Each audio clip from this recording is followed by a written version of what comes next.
안녕하세요, 미스토리입니다. 폴 케네디의 5번째 수업입니다. 오늘은 세계 최대의 강대국인 미국에 대한 이야기를 시작해 볼 텐데요. 식민지였던 미국이 어떻게 세계 최고의 강대국이 될 수 있었을까요? 역사적으로 어떤 일이 있었을지 한번 알아보겠습니다. 폴 케네디의 위대한 수업, 강대국의 흥망 미국 1, 지금부터 시작합니다.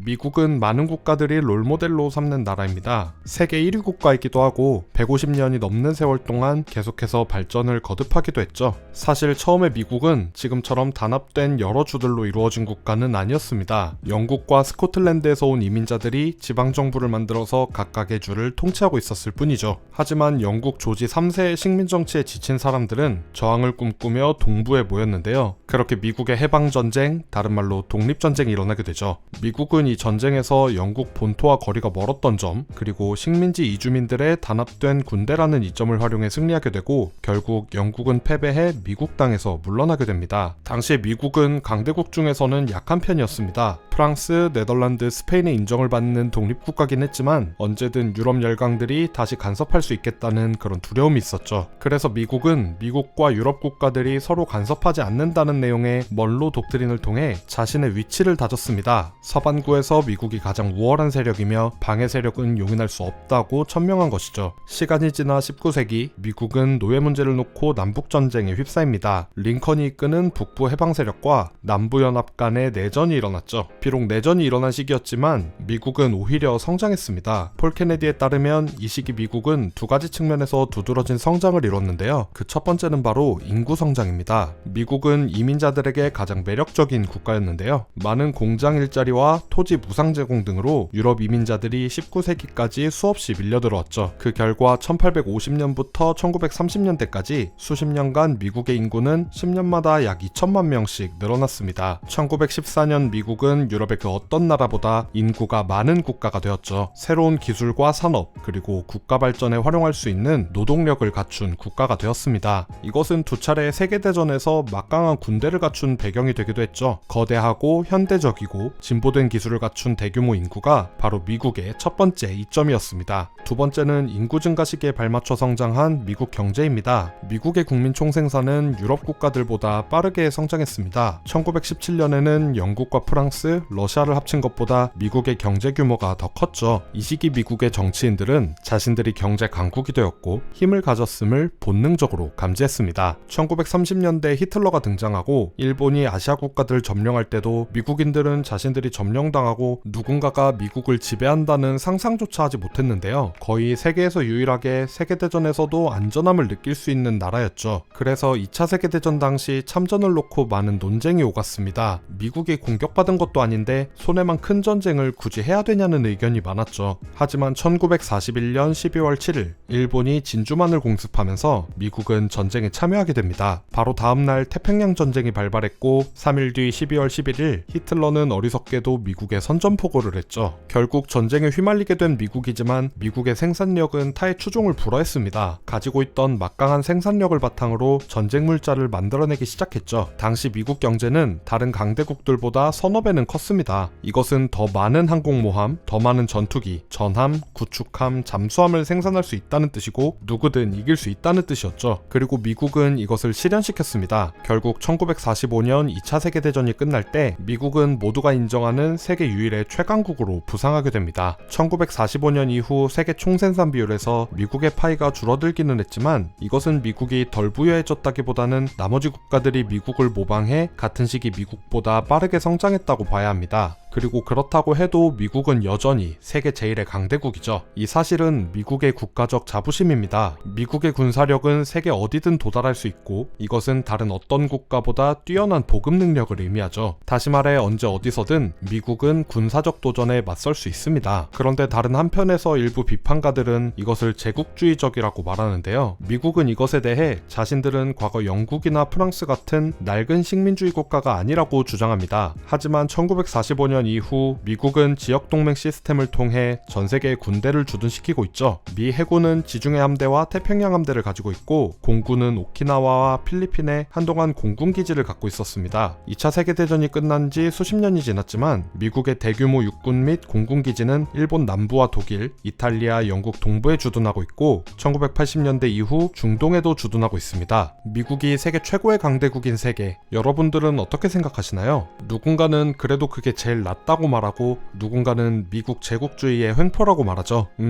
제 생각엔 그래도 중국이 하는 것보단 낫지 않나 싶네요. 2차 세계대전 이후, 그러니까 1960년대 이후 이야기는 다음 영상에서 이어집니다. 그럼 오늘도 좋은 하루 되세요. 유바!